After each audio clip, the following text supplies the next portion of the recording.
Welcome to Not Milk Never Milk. Subscribe if you're lactose intolerant. You begin by deciding the point x0 and a reasonable h. Typical choices are 1e4 or 0. 0, 0, 0, 1 because they balance truncation and round-off error. Once done, switch your scientific calculator to the standard real number mode and clear memory. Next, enter your function formula carefully using parentheses around arguments so evaluation is exact. Store x0 in memory if you'll reuse it. This immediate setup saves keystrokes and prevents syntax mistakes when you evaluate f, x0 plus h, and f, x0 minus h.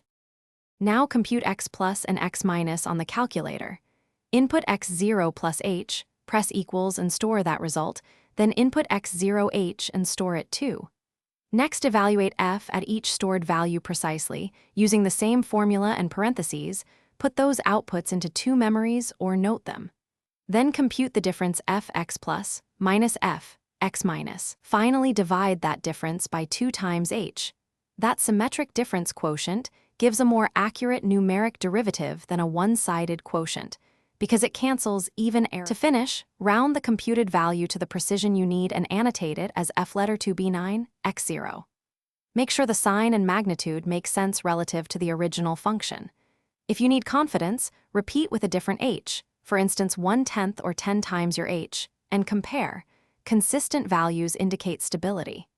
If results vary wildly, check for missing parentheses, accidental degree mode for trig, or insufficient calculator precision.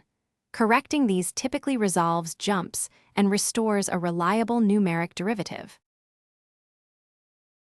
Thanks for watching. If this was helpful, leave a like and consider subscribing. See you next time.